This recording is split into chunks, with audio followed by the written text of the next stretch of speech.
ini hanya Allah turunkan untuk umat Nabi Muhammad SAW. Catat ini ya. Dan saya belum pernah bagi dimanapun yang ini, yang versi lengkapnya. Kalau bisa dilakukan, bukan hanya dosa digugurkan, tapi setiap hurufnya mempercepat terkabulnya doa kita di hadapan Allah Subhanahu wa Ta'ala. Ya. Ada 2 surah di dalam Al-Quran yang bila 2 surah ini dibacakan, itu setiap hurufnya dihitung bisa berpotensi menggugurkan dosa sekaligus mengabulkan doa-doa yang dimintakan. Sepanjang doa itu baik untuk urusan dunia akhirat kita. Kalau salah satu kurang baik, diperbaiki oleh Allah. Misal dunia baik tapi akhirat tidak, maka diperbaiki oleh Allah kepada yang lebih baik. Surat pertama Al-Fatihah, surah kedua Al-Baqarah. Ya. Sebelum doa baca tuh Al-Fatihah sama Al-Baqarah. Tapi Al-Baqarahnya tidak dari ayat yang pertama. Kepanjangan. Cukupkan di ayat 285 sampai ayat 286, 2 ayat terakhir. Hadisnya sahih. Kalau mau dikuatkan, biasanya banyak ulama memasukkan ayat 284. Ada yang sudah masuk ke dalam Ka'bah di sini? Ini informasi saja.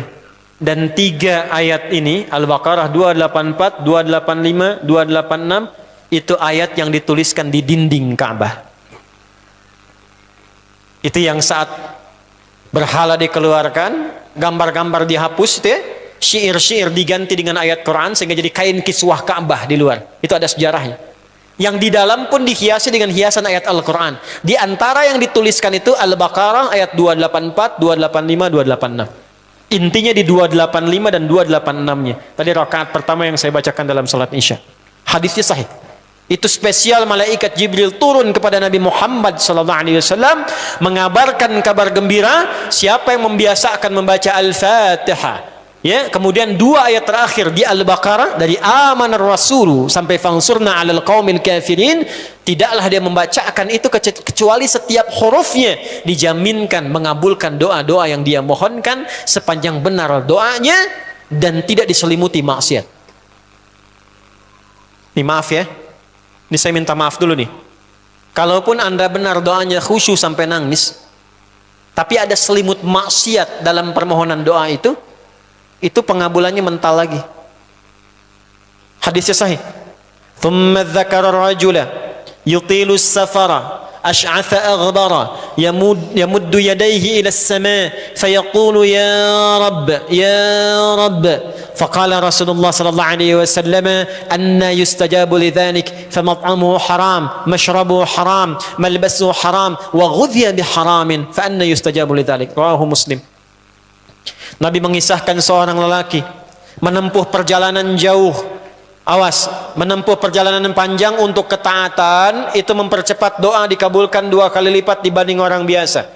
Makanya kalau ada orang mau ke Mekah umrah, mau haji, titip doa. Ada yang mau beasiswa ke Madinah, ke Mekah, ke Al-Azhar, ke Mesir, titip doa. Saya biasanya kalau mau berangkat umrah, Ustaz titip doa, ayo tulis banyak tuh. Nggak saya baca. Saya simpen aja, ntar dekat Ka'bah, ya Allah engkau maha mengetahui. Ya, mohon kabulkan semua doa-doa ya dari teman-teman jamaah yang dititipkan dalam kertas yang telah mereka tuliskan itu. Simple Pak, daripada capek kita bacakan satu-satu. Dan alhamdulillah biasanya ya insya Allah terkabul. Insya Allah. Itu perjalanan jauh. Nah orang ini menempuh perjalanan untuk sekedar berdoa. Safar. Ya, safar yang baik. Kemudian yang kedua, yamuddu yadaihi ilas sama', dia mengangkat tangannya ke langit. Ini saya tidak bermaksud mengajarkan ya, cuma menunjukkan prakteknya begini nih. Ada yang bisa bantu saya nggak, satu orang maju? Cepat. Yang depan aja, depan. Jazakallah khair. Mohon pegangkan mic sebentar. Ya, terima kasih ya. Lihat sini. Gini. Nah, jazakallah.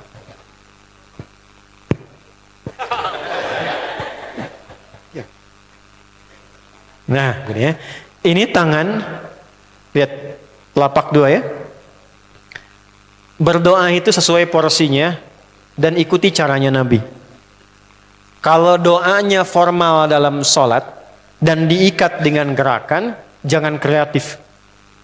Ikuti seperti Nabi yang contohkan. Misal dalam sholat, "Shollu kama ra'aitumuni usolli." Sholatlah seperti kalian melihat aku sholat. Nanti ada 3 posisi atau sampai 4 posisi dalam sholat yang mempercepat terkabulnya doa. Posisi puncaknya sujud. Hadisnya sahih, "Inna ma aqrabal 'abdi min rabbih wa huwa sajidun fa aktsirud doa." Keadaan terdekat antara hamba dengan Rabbnya adalah saat sujud, maka perbanyak doa saat sujud. Tangannya posisi sujud begini, menempel. Jadi nggak usah begini. Oke, begini. Nah, ini di luar sholat. Di luar sholat, kalau berdoa, tangan begini. Lihat baik-baik ya. Ini kitabnya agak banyak, bahasanya panjang, saya berikan yang simpelnya saja ya. Baik. Ini kan teman-teman telapak yang kanan, yang kiri ya. Padukan begini. Ya. Lalu setiap Anda kan pasti punya garis yang kanan dengan garis yang kiri. Ada kan? Itu membentuk keseimbangan. Oh, ini bukan ilmu otak-atik ya. Ini ada sanadnya nih. Pertemukan 2 garis itu sehingga seimbang tangan ini. Tuh. Ini masalah sederhana tapi poinnya penting sekali. Sudah? Cara yang pertama begini. Ini di luar salat dan bukan dalam posisi saat istisqa, saat minta hujan. Begini, sudah pertemukan. Lalu letakkan sejajar dengan dada di sini. Ya. Jadi kalau dada itu ini posisinya, ini nahar di sini.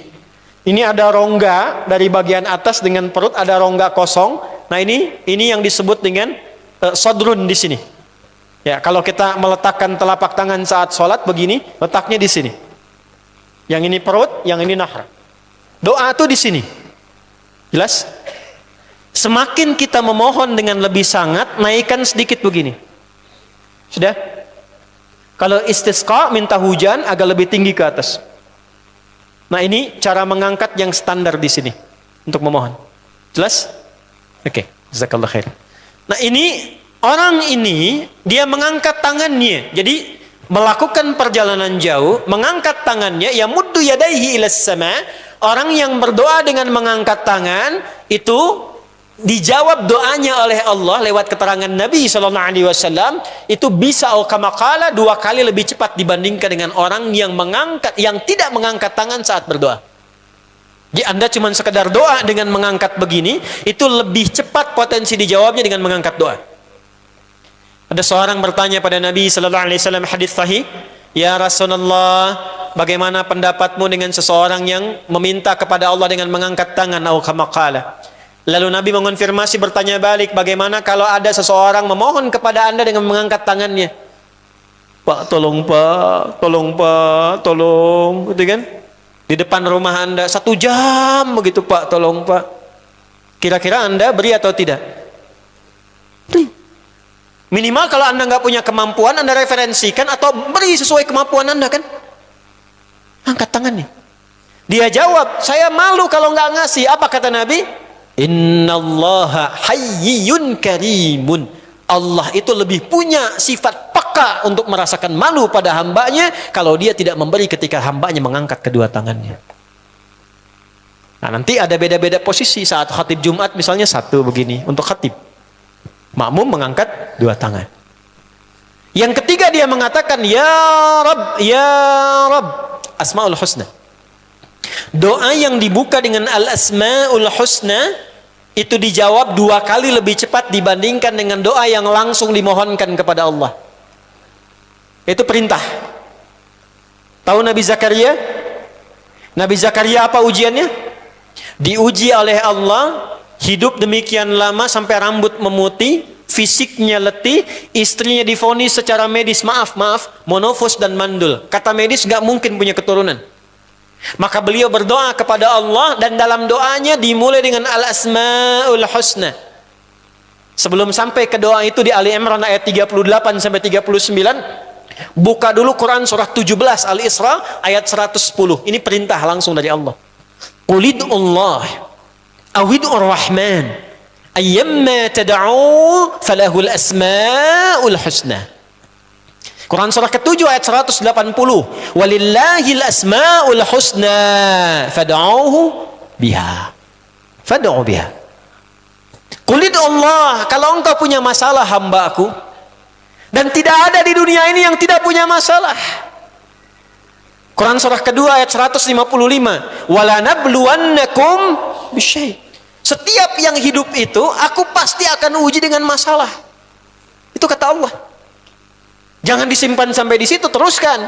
Bukan untuk membebani hambaku dengan masalah, tapi untuk menaikkan kualitas hidupnya sehingga menjadi lebih baik. Jadi ketika Allah titipkan masalah itu bukan ingin membuat kita bermasalah, tapi dengan masalah itu kita diuji supaya kualitas hidup kita menjadi lebih baik. Ini Anda yang kuliah di UPI di sini, ada ujian nggak? Ada. Untuk apa ujian itu diadakan? Supaya bisa melihat kualitas peningkatan ilmu Anda dari masuk sampai naik tingkat. Kalau nggak ada ujian, nggak kelihatan kualitasnya bertambah. Logikanya begitu. Dan tidak mungkin Allah menguji seorang hamba di luar batas kemampuannya. La yukallifullahu nafsan illa. Jadi nggak ada orang yang hidup yang tidak punya masalah. Karena rumusnya mengatakan hidup berbanding lurus dengan masalah. Yang hidup pasti punya masalah. Yang tidak ingin punya masalah, tidak ingin hidup.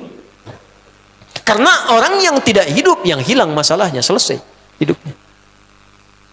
Baik. Siapa yang tidak ingin punya masalah? Angkat tangan. Baik. Siapa yang ingin punya masalah? Alhamdulillah. Baik. Yang lain wallahu alam. Nah, kulit Allah kalau sedang diuji masalah, kan yang ngasih siapa? Yang nitipkan siapa? Yang punya solusinya siapa? Kalau Anda tahu yang punya solusinya Allah, kenapa curhatnya bukan kepada Allah? Kan sudah dicontohkan di Quran, kalau punya masalah curhatin ke Allah. Quran surah 12 ayat 86, sejak era Nabi Yakub, masalah di rumah tangga, anak bermasalah, curhatnya pada siapa? Allah. Innama ashku bathi wa huzni ilallah. Aku tuh kalau punya masalah, sesedih apapun, curhatnya Allah.